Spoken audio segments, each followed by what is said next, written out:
Hello everyone, welcome to GoTarryn TV. This is Dr. T, PhD, the Prodigy of Sports Psychology, welcoming you for our third installment of the 6-week series for Exercise is Medicine for Seniors. And we'll be covering today a topic of seizing the day, how to cope with loss, and how to focus on what we still have. And before we go to that video back in time, I want to remind everyone out there to please make sure to like this video, leave us a comment, and share it with all of your family and friends out there. Now, in today's episode, we're traveling back to September of last year in 2023, and this was my third time presenting for Fayette Senior Services over at their Peachtree City location.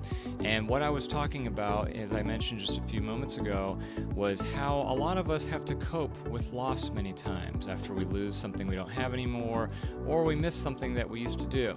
Well, this is the episode that's going to cover that and really focus and emphasize on what we still have in our life, and that is anything that's positive, and that is the heart and spirit of positive psychology, which we'll be covering here in this video presentation. So I'm excited for you to be here, and just stay tuned and we'll be right back. And remember, with GoTarryn Health and Fitness, it's your time, it's your investment, it's your life.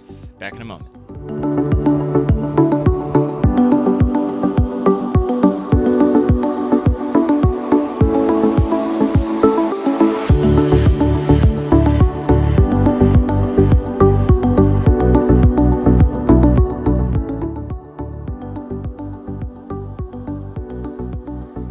So it looks like I've got just about 1:30 on the clock, so is everybody in favor we go ahead and start instead of waiting for others? Yeah. I've always been about punctuality, and I think it's really important to do that, so. All right. So again, welcome. As I mentioned, my name's Taryn. Hi. And thanks so much for coming. Like I said, I want to respect everyone's time, and I'll watch the clock very carefully. I know this is a 3-hour course, right? We're finishing at 4:30. Just kidding. Just joking. Should have seen your eyes. Like everybody was just like, wow. So a few housekeeping things. I tend to do stuff like that, be kind of crazy. But in all seriousness, I will ask questions at the end when we finish. I'll leave some time so that way we can just do a Q&A. That way we all get out of here before 2:30. And a few other things too. I'm going to speak as loud as I can and clear. Is my voice not too loud or annoying yet? Or is it okay? All right. And a few other things too. When I'm speaking, please let me know if I'm going too fast and need to reverse and kind of back up, because I want to make sure that today's point is well taken and that it's worth your time coming in. I don't want this just to be another rah-rah, like, hey, life is great, yeah, let's go do it, But the title for today is called Seize the Day. And just to give you a component and breakdown of what we're wanting to do and accomplish here is to talk about things like, you hear the phrases, and I hear it all the time, I'm in the health and fitness industry, but you hear people say, I miss having this, or I used to have this and I don't anymore.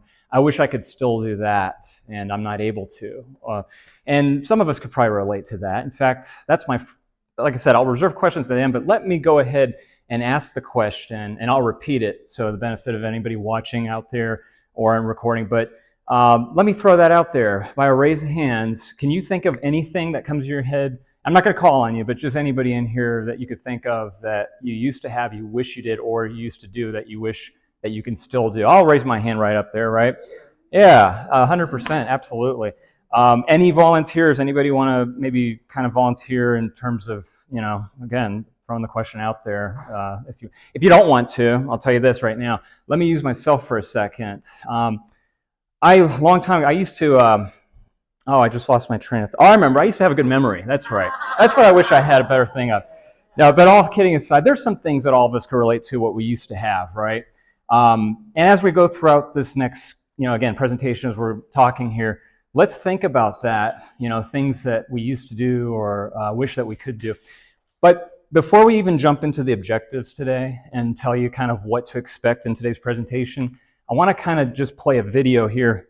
Another question for you. Anybody in the room remember the name Amy Copeland or know who Amy Copeland is? Does that name sound familiar? No?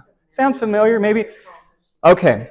Quick 3-minute video. After watching this, probably some of you are going to probably nod your head and say, oh, I remember her. Just 3 quick-minute video here. Okay. Amy Copeland lives the original like no other. You know, it's hard to even tell her story and do it justice. I can't even imagine, you know, one day just seeing a zip line and going on it for fun, and the next thing you know, your whole life has changed. We see the first new video of the young woman who made headlines as she fought her way back from something random and frightening. She was on the zip line with her friends, had an accident, and may I introduce to you, for the first time in our studio, Amy Copeland. So the biggest thing that I wish people knew about having a physical disability is that it's really more of a difference than what I would call like a disability. We all have different abilities. Some of us have strengths that other people don't have. Like some everlasting onion peeled by love. So I think that a lot of times, you know, the media portrays people like myself as being these like amazing saintly people who could do no wrong and are just constantly striving for the best. And I think that you miss the humanness of those people when you bypass the fact that we all do have struggles and that healing is not a one and done, it's a process. And it's a lifelong process to figure out who you are and to really truly know oneself. So I think, you know, it's important for people to know that it's ongoing. I don't think people should discount how much help I've had along the way. I didn't do this on my own, and not to be afraid to seek help for themselves, because it's just amazing how freeing it can be. And just because I have a physical disability, quote unquote, you know, I'm different than other people, doesn't mean that I can't do all the things if I'm allowed the opportunity to. So I might have to do it in a different way. I might need certain equipment to do certain things, just like other people who have these differences. But if you give us the equipment we need, you know, if we have a way to get to the place where we're trying to go, if it's accessible. So if you build it, they will come, is kind of what it all boils down to, and just making things as accessible as possible for people with all differences, not just physical disabilities. And one thing that I always tell people is a great way to heal if you're ever suffering is to go help other people. And the person that you really help the most is yourself. Another way that I try to give back in the community is just by my presence every day. When I you know, live in an area that's very walkable, and when I walk down the streets, I look people in the eye and I say hello and ask them how they're doing, and I try to connect with everybody that I meet. And I would say that that like tiny, subtle just connection makes a huge difference, actually. And just trying to emit and radiate that light and acceptance and openness for other people to see, and hopefully to model, you know, a way of being. You flip-flop and I wild out. Can you believe it? Can't believe it. Now, does anybody remember that at all? Show of hands. Like I see a few. Yeah. From Atlanta, Georgia, actually, Amy Copeland, and what a story, huh? Anybody in here have a worse off than her in terms of, I wish I had that? That's pretty hard, isn't it, right? So today, as I mentioned, the objectives that we want to go over include something that we can all relate to. We're all in here getting older every day, aren't we? I mean, every single one of us, right? One of the things, to be very transparent and open, I wish, I just miss being a kid, to be honest with you. I wish waking up, you know, December 25th, Christmas morning, and looking at the presents saying, wow, Santa left me all this stuff, this great, you know. And so we can all look back and say, oh, I wish I had that, or, you know, I miss being able to do this. But a lot of it is in terms of when we're aging, how to treat, you know, these different objectives that we're looking at. And what do I mean by healthy aging? This presentation is going to be geared towards people who are baby boomers or more, okay? So in other words, anyone born either from 1946 through 64 or even earlier. Anybody in here within that age category? Maybe a few, right? Yeah, right? So that's great, but if you look at that young girl, and for those who remember, she was only in her early 20s when that happened, right? It was about 10 years ago. And she started up a nonprofit foundation, and it's just amazing. Had that not happened, she wouldn't have, you know, done that. And we have often ask, you know, wow, if she's, you know, done all that, you know, here I am, whatever age I am. And, you know, how do we get healthier as we age? You know, those are some of the questions that are underlying. When you look at the population in this country, are we getting healthy? You know, that's an important thing to ask. We'll talk a little bit and discuss about some of the contributing factors and also the barriers as well of healthy aging. And then also, how, most importantly, I think, to sum it all up, when we get to our conclusion, let's relate it to ourselves. There were a couple people that walked in that first asked the question, what am I going to learn that I don't already know? Or what am I going to do for myself specifically to better improve myself? That's my goal for you while you're going through this presentation. Just put yourself in the perspective of how can we get better? And one of the books that I'll throw out, and you've probably heard of this one, called Younger Next Year. It's been out for a couple decades, written by an attorney and a medical doctor. Again, it's called Younger Next Year. It's been a bestseller. They really put the emphasis on keeping it simple and keeping an easy plan of literally becoming younger next year. That's what we can do, all of us, no question about it. Like, no matter what stage of life that we're in, we're able to do that. Certainly. And so just to give you a clear perspective of what to expect, this is what the challenge will be that I'm going to give to each and every one of you. A great quote here, again, a lot of us in life look at things and just say, well, gosh, I really regret that. I shouldn't have made a dumb decision, or how stupid was I? Why did I end up doing this? And we look back and regret, right? Or things that are even not in our control. Things that we have absolutely zero control over, and we just, why was I put in this situation? And you can really get philosophical and religious and just think, well, gosh, whether or not, we are of a godly belief or atheist or wherever we're in our life, I think universally most people are thinking of a purpose in life, right? Otherwise, what is the purpose? Why are we here? So not to get too deep, but again, just kind of superficial look at it. For ourselves, hopefully, whatever stage we're at right now, we're happy where we're at in our life. We're very happy. Everything was meant to happen for whatever reason to get us to this point right now, even being here with me today, right? And again, I'm very happy and thankful that you came, because this is what I like doing for a living. In the health and fitness industry, too many people hear a lot of misconceptions and myths and urban legends and such. But it's so fundamental, and what I like to do when I'm teaching, because not only I'm a personal trainer, but I also teach at a couple of universities. I'm a doctoral research chair working with PhDs. And so when I'm doing that, my goal is for people to learn and people to grow. And I think that's important for us too, is to learn and grow. We can never get to the point where you can't learn enough information, I believe.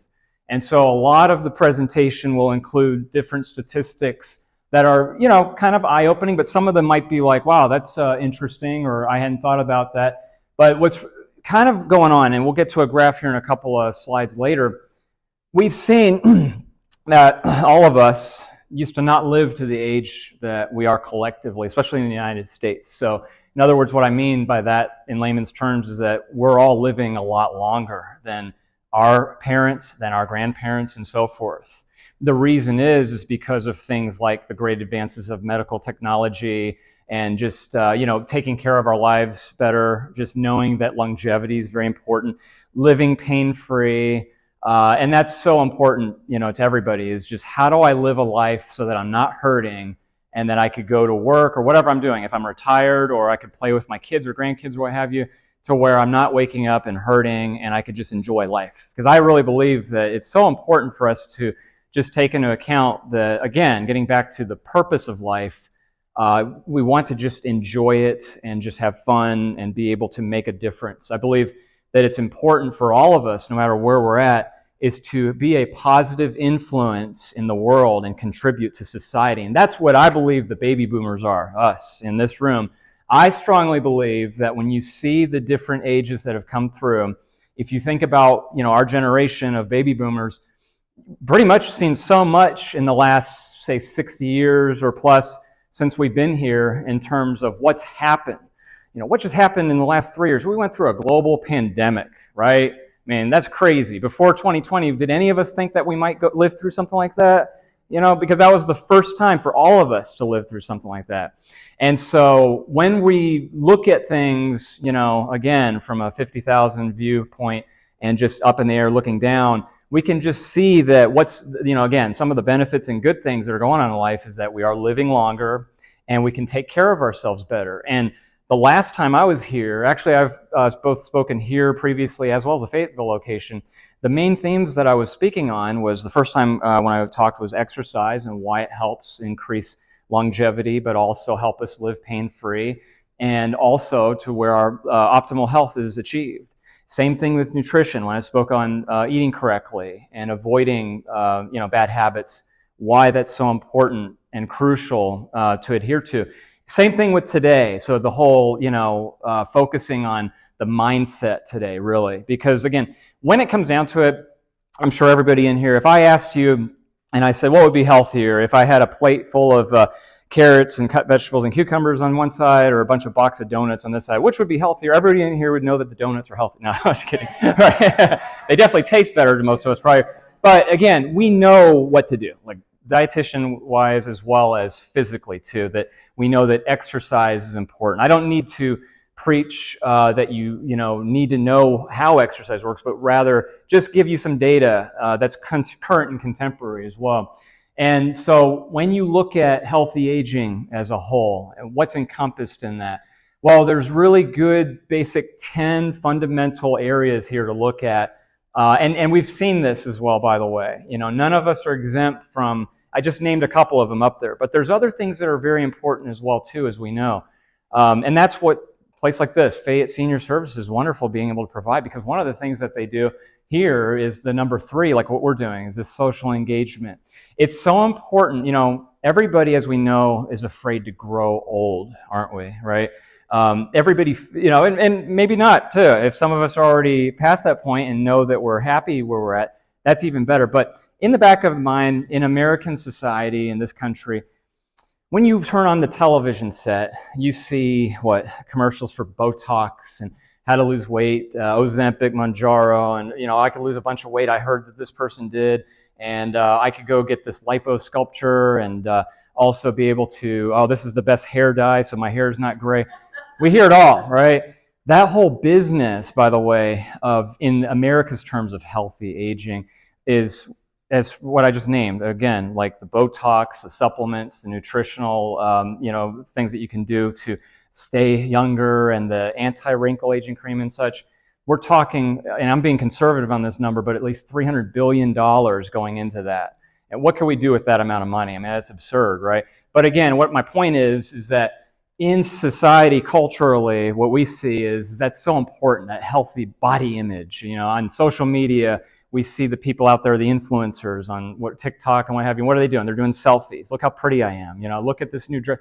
And again, there's nothing wrong with that. But what my hope is that as a society, we can really just see a little deeper, that there's probably something a little bit more important than the superficial things that we see in terms of, what's important. So what's important that we see out there in the hundreds of billions of dollars that goes into that, again, that's hopefully something that we can kind of figure out what's more important to us. More important to us would probably be spending time with family. And as I just mentioned, maybe our friends, being in a social environment, being able to do things like this. I threw the question out there, what can we not do anymore? With the clients that I see every day and that I talk to over Zoom or what have you, whenever I'm working with my clients, I'm always not looking at that half glass empty scenario. I'm trying to encourage them to say, well, what do you have still? What can you still do? That's the emphasis to focus on, which we just saw a couple of slides ago with the young lady who was mentioning what she still has. I mean, gosh, I can't imagine, switching places and being in that predicament, right? And it's the same thing. Hopefully, 100% of us would not want to switch places with anybody. Think of this person that you just emulate and has idolized all your life, your favorite movie star or whatever, sports celebrity. Hopefully, we wouldn't want to switch places with them because we really love ourselves and where we're at. And that's what's so important. And I think that people drop the ball when we just get influenced by influencer with social media and such things like that. And again, I mentioned, exercise is so important, and that really is the key to living better and healthier. There's no question about it. And as I mentioned a few slides ago as well, too, it's never too late to learn a new activity. That's one of the, I heard an 88-year-old gentleman telling me that before I was preparing for this, some advice on what he would share. And he's always trying to learn one new activity a month, just that he's never done in his whole life. And that included things like, just simple things. He never played pool, so he went to go find a pool hall and just shoot some pool or whatever. He was saying, I've never played Sudoku. What is Sudoku? And he picked it up and started learning. So again, the cool thing, and again, in borrowing his story for a second, you know, all of us in life, as I mentioned, when we're a child, we get to live as a kid, and it's so much fun. But then we have to grow up and we have to earn a living, right? We're supposed to maybe get married or have a family, raise kids, and really focus on our career, or help our spouse focus on our career so we can have the house and the car. And that's so, that's again so important and vital for the majority of our life. But then maybe we retire, or we're at the age where we're not working. And when we get to that point, then what? Okay. Well, at that point, life doesn't end. We could have things that we lose. We could lose a spouse. That could happen. We could lose a close family member that's not with us that we really miss. And again, that doesn't mean that life ends there. Life continues, in fact, and it's up to us to how we're going to live the rest of our life with our good energy. That's what the key is just having that really, really good energy.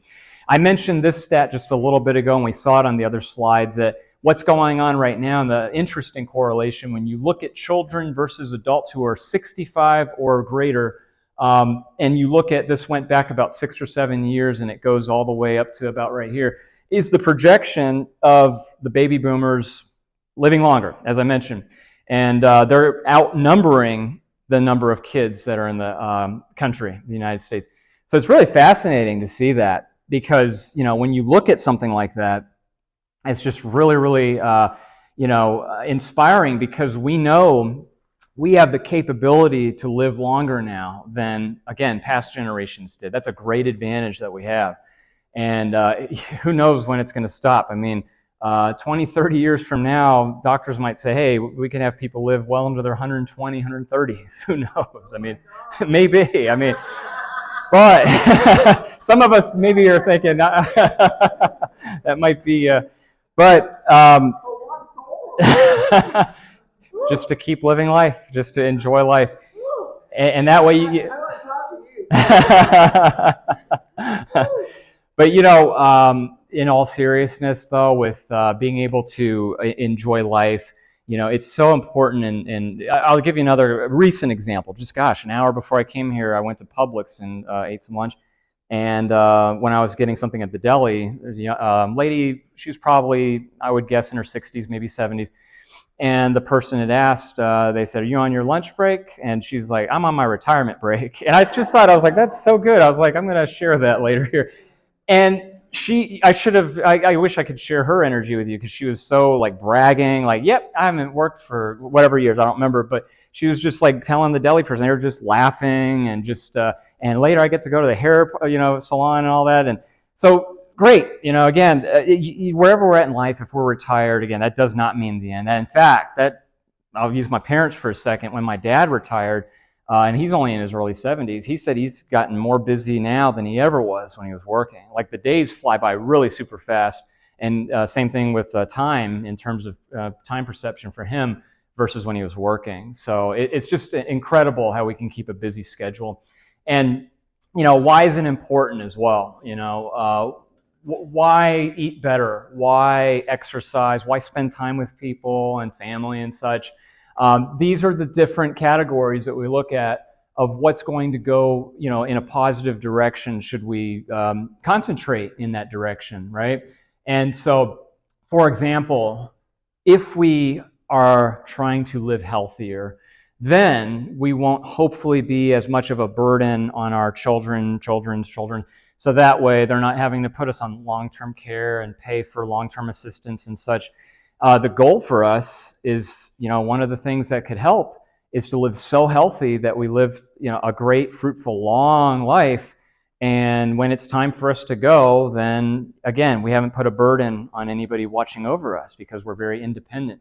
I mentioned, again, a few minutes ago, everybody has the capability to walk in here, and that's wonderful. Everybody has, good vision and good hearing, and we're able to partake and engage and laugh and joke in the presentation here. And so it's so important to really focus on things like that. What can I still do, and what do I still enjoy in life? And like the gentleman I just mentioned too, like, what haven't I done that I could still try, to do? You can always go that direction as well too. And what's great in research and, education, that's something that I work on a lot. is that, again, great strides are working on that. As I mentioned, we just got done with a really serious pandemic, and we're kind of maybe still in it, I don't know. But a lot of research has gone into something that's been happening in the last 3 years with the spike of suicide and depression and anxiety, especially not only older, but also younger people as well, too. And a lot of older people, they found, have just gotten so lonely and just don't want to be alone. And that's what they fear, that some people might fear, well, what's going to happen the older I get? You know, what now? And who am I going to have rely on myself? All the more important for us just to get into our intrinsic motivation, so to speak, and really love ourselves and figure out how can I really take care of myself and care about what I'm doing, like my sense of purpose, you know, and what I could do to contribute, again, to society and contribute to helping others as well. I thought this graph is very interesting because what's happening here, if you just look at, for example, you take somebody who is a fit teenager has similar conditioning as an athlete in their 50s, right? Or let's just take this one down here, an out-of-shape 55-year-old similar to an average 65-year-old or a fit 75-year-old, right? And then the other one, a fit 55-year-old, slightly better shape than an average 35-year-old. You know, again, age is just a number. It's just relative. And using a personal training client that I was training once, she's a millennial. And at one of the fitness centers that I see her at, most of the primarily population is senior citizens, either ages 70 or above. And there's a walking track around the gym, and it goes about 1/9 of a mile. So if you went 9 times, you would get a mile done. And I'm walking with her, and I'm walking at her pace, by the way. When I'm with my clients, I don't push them too hard. I'm just walking, maybe just, you know, assertively to say, hey, let's keep going. And as we're walking on that track, we hear someone behind me, excuse me, and look back, and I'm not kidding, but this lady had to be in her 80s with a walker, and she like passed us, like right in front of us. And my millennial client looked at me, and she's like, whoa, and she's like, I guess we better pick it up, huh? And again, that's a great illustration. Seriously, whenever stuff like that happens, I look at that, I'm like, that is just fantastic. That is wonderful. I mean, what an inspiration. And another example, one of the clients that I worked with, when I met with her, I said, you know, and again, it's all about goal setting. What are you looking to do? What do you want to accomplish? And she was basically telling me, she's like, you're going to laugh, but I don't care about bicep curls or squats or learning how to do lunges and all.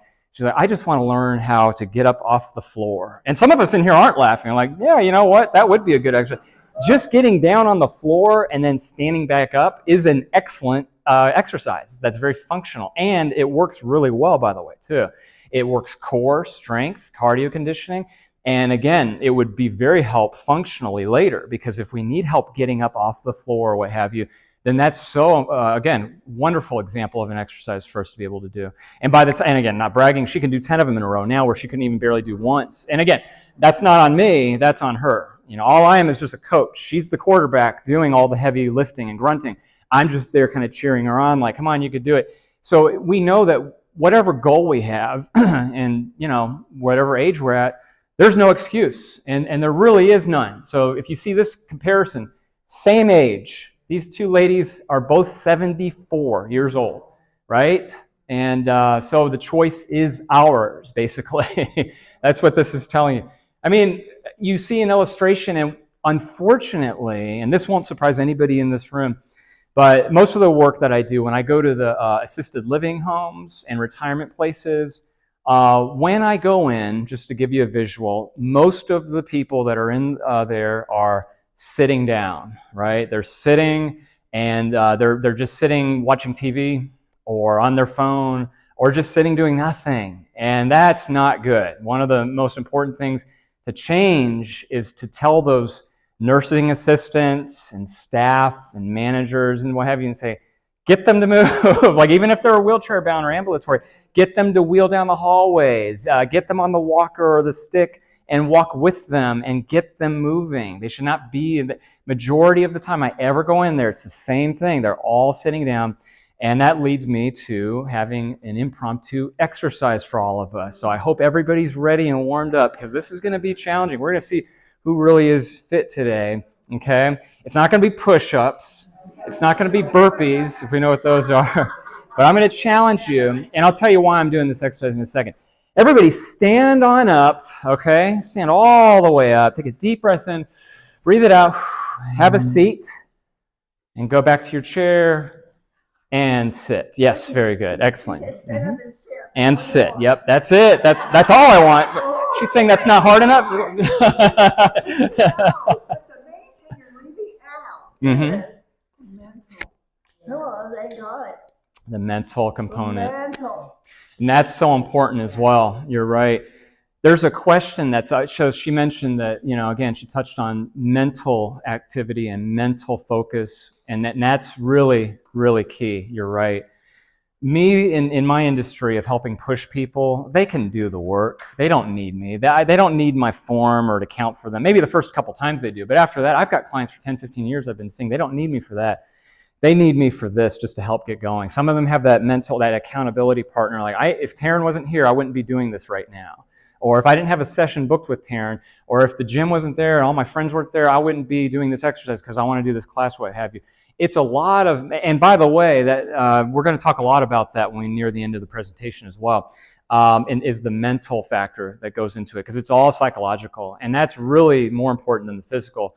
There's a question that's often thrown, and you'll see a couple of different examples. To use one, for example, would you rather, if you had to have the unfortunate choice, lose your mind or lose your body if it came down to it? A lot of us have thought about that. And it's like somebody with, for example, let's just use Alzheimer's, for example, because I see that a lot.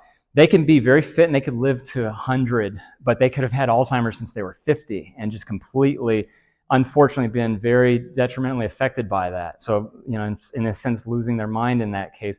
On the opposite hand, you can have somebody who's just literally somebody with Lou Gehrig's disease, ALS, we've heard of that. It's just the opposite. They have full 100% function cognitively in their brain, but their body's just shut down, which would be worse, right? A lot of us have thought about that. But all the more reason, both physically and psychologically, to strengthen ourselves, like the body and the mind, for sure. No question about it. Very, very good point. And what about what's going on in this country right now? Are we fit? That's a good question. That implies, what do you mean by fit? Interesting stat, because as I mentioned, when I was at the Fayetteville location back in June, that's only a few months ago, so I'll go ahead and use this data for a second. Almost 40% of the United States population right now is obese. And I didn't say overweight, by the way. That's a higher number. That's 2/3. About 66% of all of us are overweight. But the scary thing is 40% of us are obese, meaning we have a body fat percentage greater than 30%. In other words, almost a third of our body is just nothing but fat. We're seeing more and more of that. Unfortunately as well, the graph on that looks linearly like this as well. It's just going to keep going. In fact, by 2030, the estimation is to be about 50% obese, not overweight, 50% of all of us. So the United States will be half fat by that time, by 2030. That's scary. That is really, really scary. And it gets back to the whole body image thing, by the way.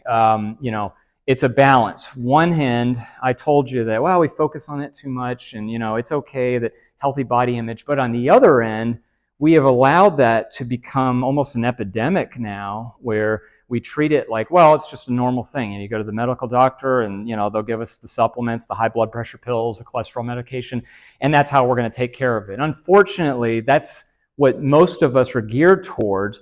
But what it really comes down to is if we exercise more, and we exercise harder and smarter, and we exercise for longer periods of times. The acronym FIT, some of us have heard that, FIT, frequency, intensity, time, when it comes to exercise. If you increase all of those, you think about them as levers, that's what's going to help. And on the nutrition end of it, when I spoke about this last time here, I was mentioning about the 3 levers in terms of how can we eat better? What's right? There's so many diets out there. Which one's right? Which one's wrong? All of them have an underlying theme, a common denominator, if you will. And those 3 things include quantity, quality, and timing. So the timing of when we're eating, what are we eating, and how much of it are we eating. If we control those 3 levers and improve all of those, that's going to get us to live longer. That's going to get us to be healthier. We'll be the healthier part of this statistic right here in the United States. Another interesting chart, infograph here, just to take a look at. The baby boomers, not confident their communities will help them age successfully.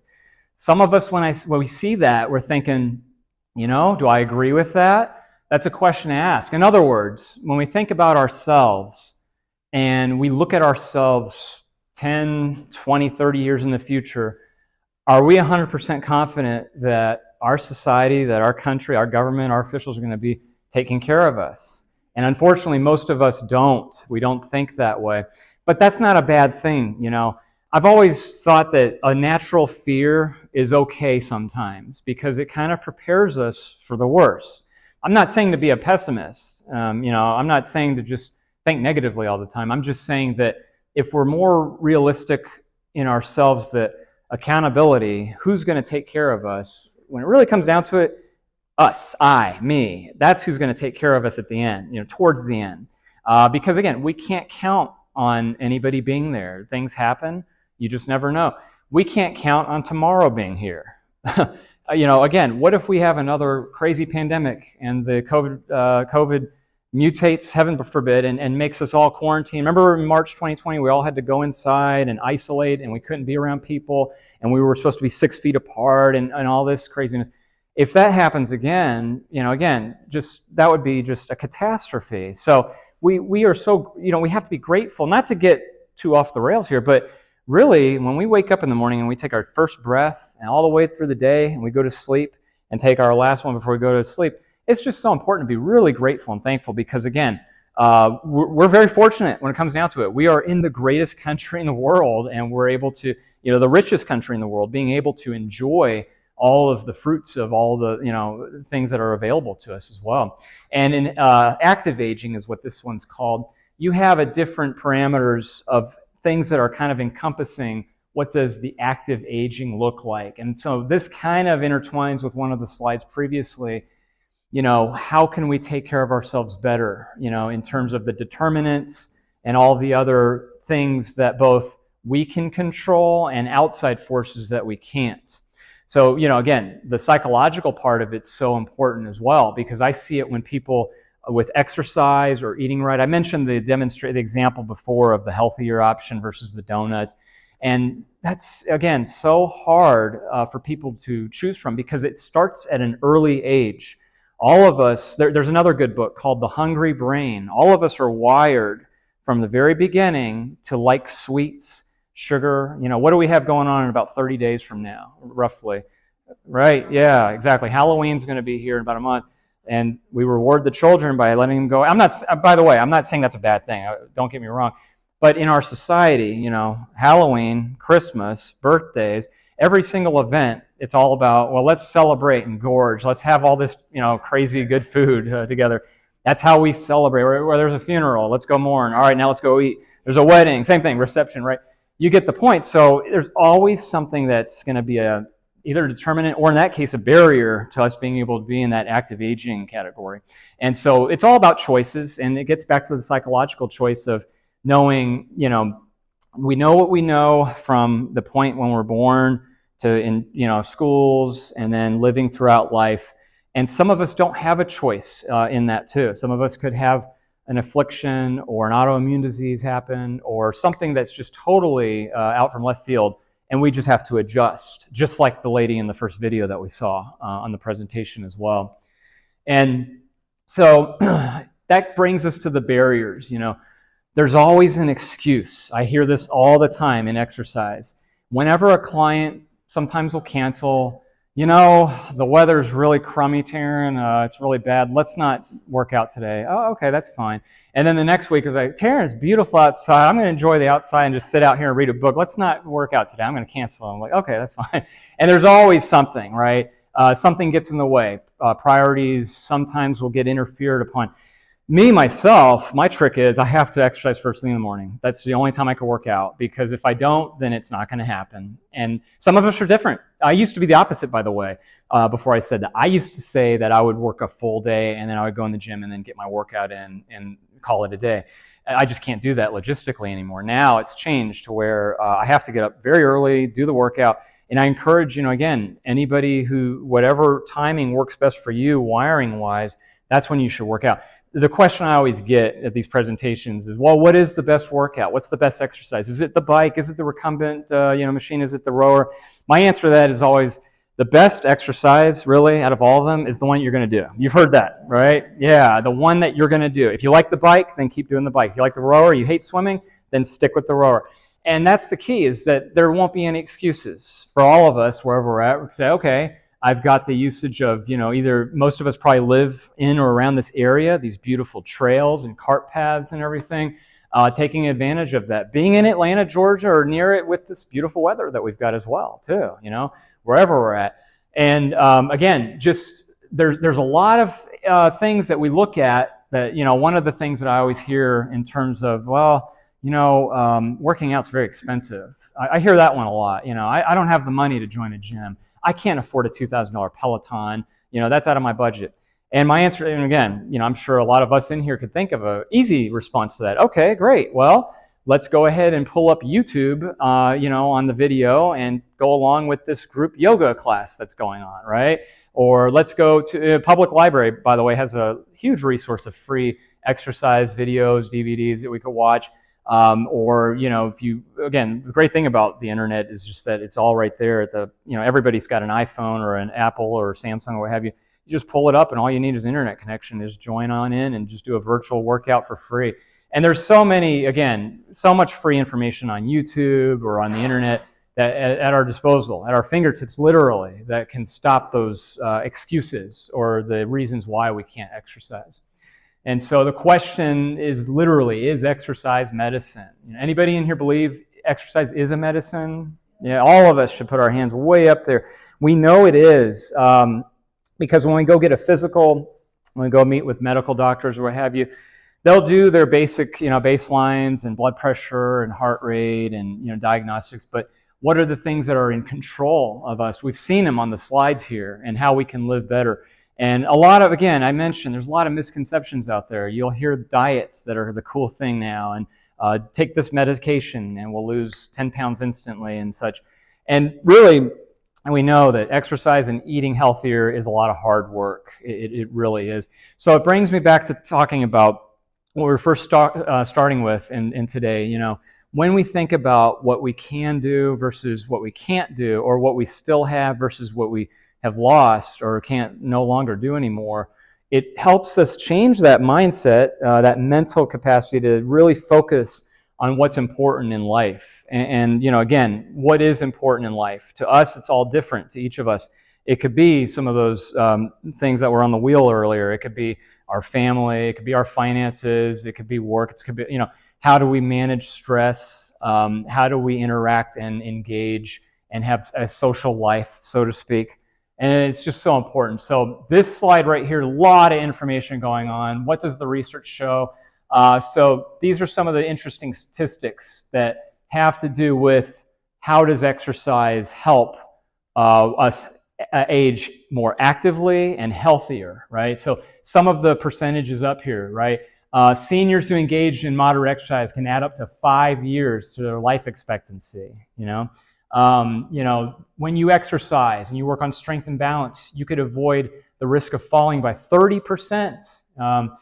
Physical activity can lower the risk of cognitive decline.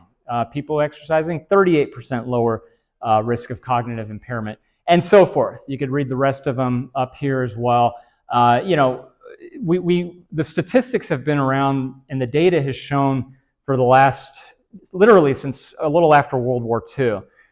When the industrial age and everything was happening, with people realizing that there's a correlation that, hey, this stuff really works. If we live healthier, we could live longer, and that's very true. And so in terms of being able to work, again, just for health, generally speaking, it's just really important to engage in some type of physical activity. I highly recommend that. And also continue eating properly with good nutrition. And again, just to kind of scratch the surface on there for a second, I mentioned it a few minutes ago with, and again, we're talking about the physical components. Exercising, you can try to aim for 3 to 5 days a week, maybe about half an hour to 40 minutes each time of some type of cardio aerobic exercise. What I'm talking about is walking, biking, swimming, jogging, what have you. 2 to 3 days a week, you want to focus on the strength training components. Anything that you're doing, sets of repetitions continuously, working the muscle group areas.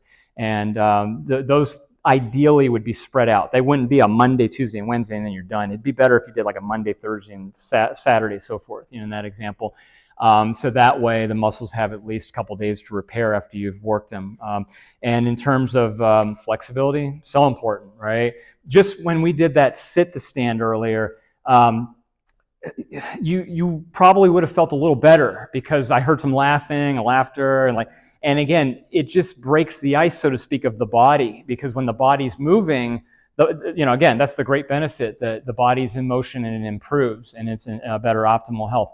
The eating portion of it, the aspect I mentioned earlier, quantity, quality, and timing, again, it's what are we eating, how often are we eating it, and when are we eating it? What kind of quality does that look like? That's so important to pay attention to when we're thinking about nutrition. And again, we use that real basic example. We know to stay away from the sugars and the simple starches, and stay away from the saturated fat, and watch the carbohydrates. Not eliminate carbohydrates, just watch them carefully, making sure we're not taking too much of them.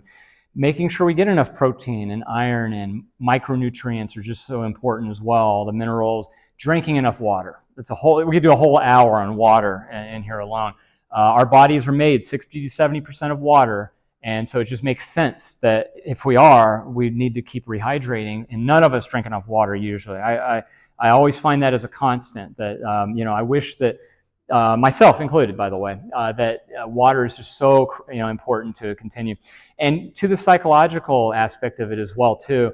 Again, I mentioned it's so important to really focus on intrinsic motivation, because as I mentioned earlier, a lot of external factors we can't control. For example, if your favorite activity includes power walking with your friend on a Wednesday at 8 a.m., all of a sudden it's just a downpour. Well, there's nothing we could do about that. You could go out there and walk, but probably wouldn't, because it wouldn't be enjoyable most likely.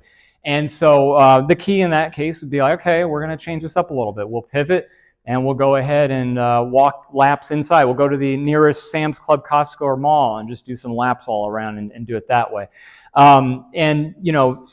When we're thinking about a healthy mindset, it's so important and critical to avoid things that are negatives in our life that we hear about. That video that we started with, she could have easily quit and wished upon death and gone through that process of saying, why did this happen? It's not fair. It's totally unfair, and I've been cheated. And she didn't go that route. You could see she went the other way. It's either, in her case, like a path of destruction or a path of reconstruction. And she chose to kind of just say, well, now what can we do with this? What do I have? And it's just amazing, when you see examples like that, which is just wonderful. It's just great. So we're coming towards the end here. And I mentioned this too at the beginning. I had challenged everybody in here to think while we were talking about how this applies to ourself. So my question to you, right now, is just think about, are you exercising enough? Are you exercising hard enough? Are you exercising long enough in those workouts? Are you eating the best you can? Best implying meaning healthiest. Some of us, I asked a client, I said, one of my clients, unfortunately, loves to drink alcohol. Fine, that's okay. And I asked him, I was like, how'd you drink this weekend? He said, I drank really good. I drank so good. I had at least a couple. And I was like, okay, never mind, you can stop. So again, we have to define what that means. But I want to challenge everybody in this room to think about and start focusing on the mental component of saying, I control my body. I have free will intrinsically to be able to determine what I want to eat, how I'm going to live my life, who I'm going to associate with, how I'm going to budget my money, what I plan to do with social engagements, what parties I want to go to. When I go to those parties, what selections am I going to make? How am I going to avoid pitfalls and bad habits like smoking and drinking and things we know we shouldn't be doing? And just being able to be smarter about living life to its fullest and to its richest extent. And so that's my, again, biggest challenge to you, is just figure out in your own ways on this slide right here, just like that 88-year-old gentleman, think about new things that you've never done or that you used to do, or that you'd like to do again, and you have the capability of trying, go for it. If there's something you've always wanted to do, like anybody in here have ever wanted to skydive out of a plane? Me neither. Yeah, but if you had, then that's, okay. Well, there you go. But there could be anything that you could think about in terms of challenging yourself. That's the gauntlet, so to speak. Like coming here today was hopefully, if nothing else, if there's just one thing to leave and walk away from here, just say, that crazy guy challenged me to do something to improve myself. Like, what is my next step? What can I do? And again, just like that slide a few moments ago, we saw the example of the 74-year-old. There's no excuse, right? I mean, if she could do it, why can't we, right? I mean, and so from this point, it's so important for us to just really step back and really be honest with ourselves. Take an objective look at ourselves and just say, okay, what can I control? Can I improve myself? And if so, how can I? What does that look like to myself? And that's, again, basically what physical and mental exercise is, because you're trying to take the best of both, physical and mental and put it together in terms of just really focusing on yourself and just improving everything in life. So with that, are there any questions? And by the way, when you do have a question, I'm going to repeat it so everyone else can hear just in case. Yes, ma'am. Mm-hmm. Yeah, I believe you touched on timing for eating. Yes. Could you elaborate on that a little bit more? Yeah, I'd love to. Yeah, so the question was, I touched on timing as far as eating goes, and can we elaborate on that? And one of the best 5, if you took a list of all the extra nutritional plans that there are, I don't like to use the word diet, but diet implies it's temporary, but I like the word lifestyle better. So to answer that question, intermittent fasting is one of the best lifestyle changes for healthier eating out of the top 5. There's also the DASH diet, there's Mediterranean diet, and there's a few others too that have to concentrate on those. And one of them was timing that I was talking about. The intermittent fasting is very important because what happens is, just to use for example, if I went to bed tonight and I ate my dinner at 6 o'clock and I ate a chicken breast and some maybe potatoes and went to sleep, and I thought I did really well. I avoided a cheeseburger and fries, or I didn't eat junk food. Well, the chicken was okay in that case because it's protein. But where I slipped up with, and again, potatoes can be generally healthy, especially if we eat them in the beginning of the day. If I waited till 6 p.m. at night, usually I'm not going to go out and I'm talking about myself. I'm not going to go out there and walk it off. So what happens in the morning when I go on the treadmill or the elliptical, or what have you? Correct. Yes, exactly. The blood sugar will be down, but also what's going to happen is that those potatoes are going to be what's going to be my fuel source for getting through that workout first. Had I not had that and stuck to just protein and say had a lean chicken breast with kale and some what have you, green spinach, what would then happen instead is that when my body, when I'm burning calories, wouldn't have those carbs to go, and it would say, well, where can I burn the energy? And it will go to fat. So any fat that I have stored in, it's going to go after. And that's why intermittent fasting works for so many people. The concept of intermittent fasting, you've probably heard it before, but you have a ratio of a window of like, say, 18-6, meaning 18 hours, I'm not going to eat anything. Within 6 hours of 24-hour period, I'm going to eat. So in that case, like 2 p.m., I'm going to eat my first meal of the day. 8 p.m., I'm going to stop. And in those that's example of just 6 hours compressed, but 18 hours where I'm just burning. The body's just burning the body fat as fuel. And that's why that one works so well. And again, timing-wise, another example is if I use that same example and I said I ate at 10 p.m. Chicken breast and potatoes, that would be even worse off because that's too late in the evening. Because at that point, when I'm definitely going to go to sleep, and that's just going to sit there, right there, and just be stored with the extra body fat that I have. And then that's not good at all. They used to, again, the phrasing is, some of you will correct me or remember this better than I can, but you eat like a king in the morning, you eat like a prince during lunchtime during the day, and you eat like a pauper in the evening. Is that close to it? Maybe I might have diced it up a little bit there, but you get what I'm saying. Eat the biggest portion for fuel and energy, and then during the day, trim it down, especially if you're going to have carbohydrates. That's okay. Get it in the morning, but be sensible during the day and trim that down. Yeah, so that's kind of the timing concept of it. Yeah, my pleasure. I want to add that even when I eat, I pay attention to how I feel, because sometimes when we eat something high carbs, whatever, it can make you really bleed out. Yeah. Like for example, if I've gone to places like, here are some donuts. I mean, even if the donut just fades away, it feels like I call it a sugar rock. It literally Yeah, yeah. At that moment, I'm like, no, I just rather, So that's one thing I think of. How do you feel like only 30 minutes after you eat? Very, very true. Exactly. So the point was, how do you feel after what you're eating? If you eat really bad food, then later on you're going to feel bad. It just makes sense. If you eat healthier food, you're probably going to have more energy and feel, in a better state, both mentally and physically. You're absolutely right. Food is just like a fuel, if you think of it that way. So when you fuel your car up, you don't want to put cheap, synthetics or what have you in there. You want to put nice, good, high octane or what have you, premium in that car, in that tank, so that way you're burning it off and that car is going to feel better, the engine's going to run. Just like your body, when you put better food into your body, then you will feel a lot better for sure. I mean, there's no question there's a correlation there, definitely. I mean, it just goes hand in hand. Yes, thank you, by the way. Yes, ma'am. Mm-hmm. How important is stretching as you get older? It's way up there in importance. Arguably, stretching would be just as important as strength and cardio aerobic fitness as well. Because a lot of times, let me ask the question just by a show of hands. Anybody in here in the mornings wake up and you're kind of stiff and tight? That's what I thought, right? Me included. I'm right there with you. Every morning when I wake up, first thing, I get up like this and I'm like, oh, and then I walk and I hear crack, crunch, it's just crazy. Stretching, to answer your question, yes, absolutely. Stretching should be done every day as much as possible. Yoga's, I mentioned earlier, yoga is a wonderful alternative. You could go on YouTube and type in 30-minute stretching exercise video, and you could just find just wonderful options and variations to do. And so on your stretching, you want to have good functional stretching. So for example, lower back, something that a lot of people have issues with as we get older.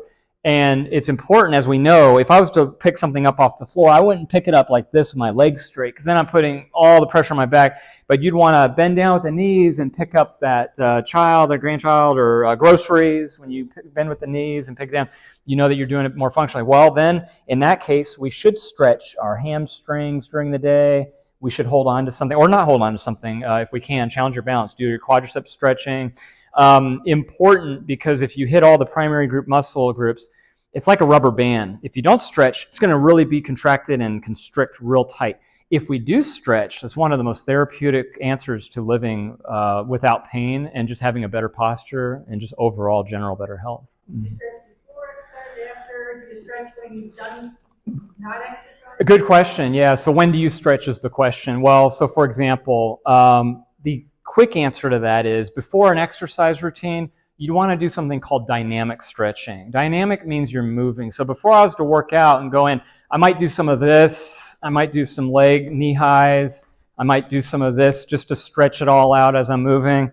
Might do this motion here just to get kinetic dynamic energy going. When I'm done with my workout, I've finished and complete and burned the muscle group areas, I've had a good walk, then you do something called static stretching where you're not moving. So the example I just did, this is a great one to do after you're done, because then you could reach further. The muscles are already warmed up. So dynamic stretching helps because muscles are cold. You want to move before you do the workout, But at the end of the workout, it's generally best to do kind of a static stretch and just really feel a good stretch, and everything that I just worked out would really be key and helpful.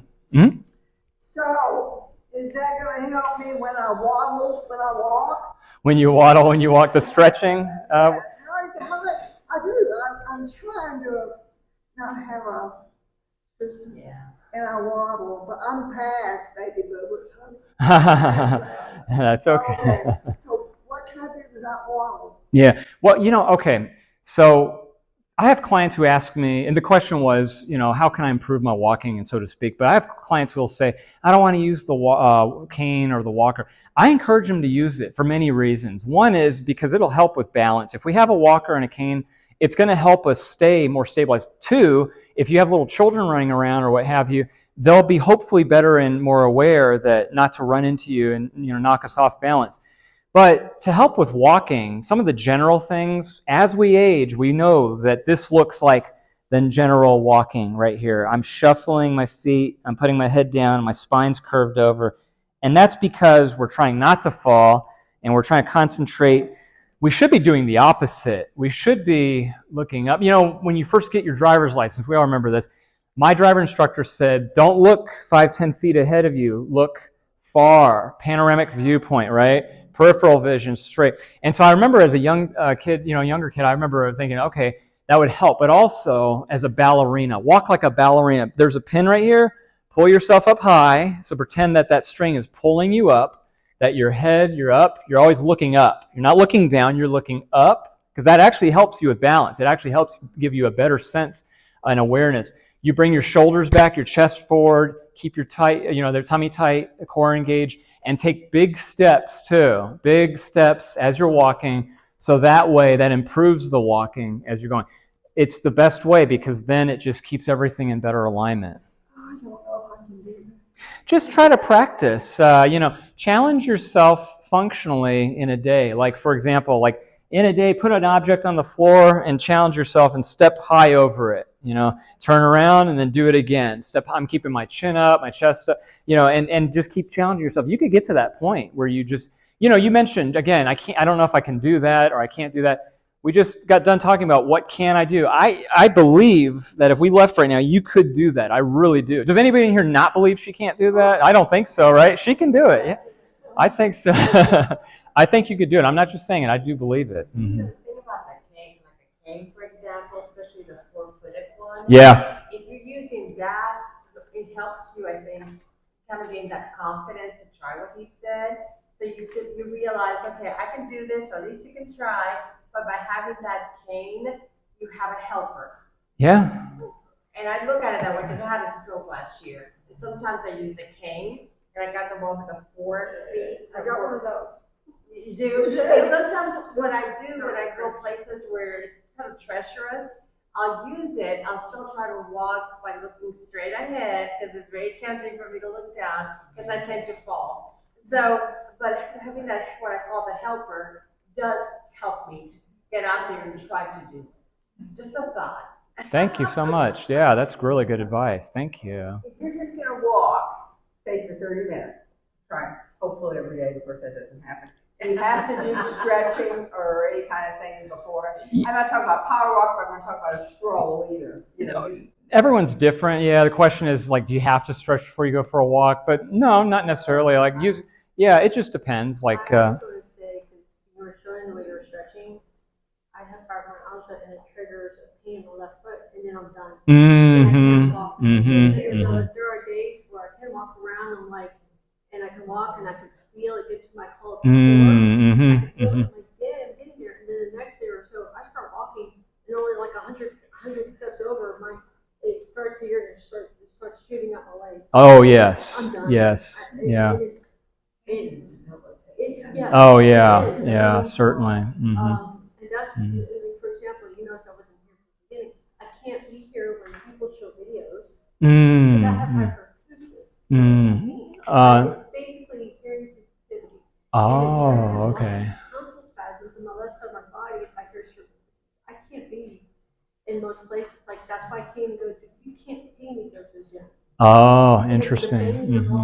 The weights and slamming. I would be on the floor crying. So there's a lot of limitations I deal with. Certainly, yeah. But on that point, with all those limitations, I'll ask you: can you still? You're able to get your exercise in, though. I'll bet. Like, there you go. I mean, There you go. Some days I can.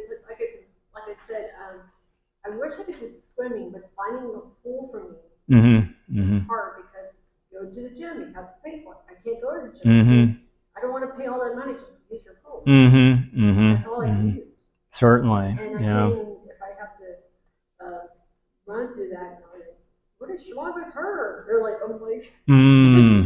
But swimming, I like swimming because there's no pressure points like walking. And I usually swim until my core gets very worn out, which is the best. That's when you start burning your calories.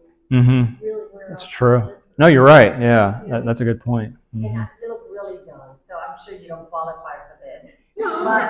But I was thinking, next year I qualify for silver sneakers. Yeah, silver sneakers. And that is something that I don't know that everyone's taking advantage of. The way I understand it, for my friends who qualify, it's free. You can go to certain gyms. Right. Yeah, that's true. I think Fitness 54, they have an indoor pool, and they do aqua around. And one life, I think, assess it. Excellent. I'm not Good. Because I don't qualify yet, but I'm next year. Great. That's good. Selling health insurance is in Medicare where you cover it. Isn't that Silver something? sneakers, yeah. Right. I've heard You just have to that. ask. Mm-hmm. Right. It doesn't hurt to ask. Definitely. Yeah, Mhm. in my case, I'm not even getting Medicare, so it's kind of off the table. Well, you look pretty young. Well, because You look like you're in your 30s. I'm 49. Really? Well, you're still young.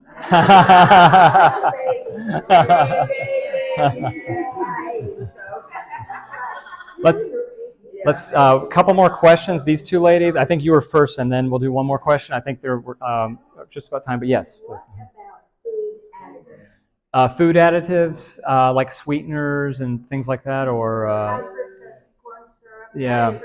those are the things to stay really far away from. Yeah, certainly. Mhm. Correct. Right. Yeah. Arguably, it'd be better probably to drink a Coca-Cola with real 30-gram sugar than it would. Exactly. Yeah, absolutely. Yeah, you're right about that. But good point. Yeah, so we have to be careful with that for sure. One thing I see a lot now, even in ice cream, bioengineered food. Yeah. The food, that's another hour. When I come back next time, the food industry is something that's really telling right now. And not to scare anybody, I don't know if anybody's seen this article, but they're actually thinking of a vaccine now for the foods that we're eating. That they're, so just be on the lookout. It has something to do with the synthetic meat. Yeah, the meats that have synthetics in it that they're wanting to push a vaccine. So just, if you see that, please be forewarned. Yes, ma'am. One last question, then we'll call it. I was privileged to work out with the lady that you mentioned that was in her 70s 5 years ago. Oh, that's great. I was privileged to work out when she does look exactly. That's so wonderful. Wow. About silver sneakers. I'm with AT&T Medicare. Okay. I was able to join Planet Fitness. Excellent. Excellent. Yeah. Perfect. Perfect. Yeah. I always exerted myself too much. I hurt myself a little bit when I first went there, but yes, I was able to join. That's terrific. Wow. It's free for the classic. Yeah. Perfect. Thank you. That's excellent information. And again, thank you so much for everybody's time. I appreciate you guys were wonderful. It was nice to meet y'all. Yeah, absolutely. And on the way out, I wanted to give everybody a gift. So again, I promised as close to 2:30 out of here, so we're done. If you want, some of you I've met already, I know that. So I'm going to come around, and if you've already gotten one of these, please let me. Anybody who's gotten one of these last time that they were here, I know I recognize a few faces in here, but if not, I'll go ahead and give you an extra if you've already. This is a journal that, it's my pleasure. It's from the Journal of Performance Psychology. Absolutely, and it's a peer-reviewed journal that I wrote with a couple other authors a couple years ago. And perfect, good. So if you like data, if you like the numbers and percentages, like those, especially those last couple slides, then you'll probably like this because this is good information in terms of motivation. And this gets to the point also of the psychological benefits of exercise. Yes, and we touched on it a little bit of how psychologically important it is to work out and live healthier. So I hope you enjoy that. Yes, my pleasure. And again, nice to meet everybody. I hope to see you guys next time I'm here. Thank you again. Thank you. My pleasure. Y'all have a great weekend. You're a doctor. You got your PhD. Sports psychology.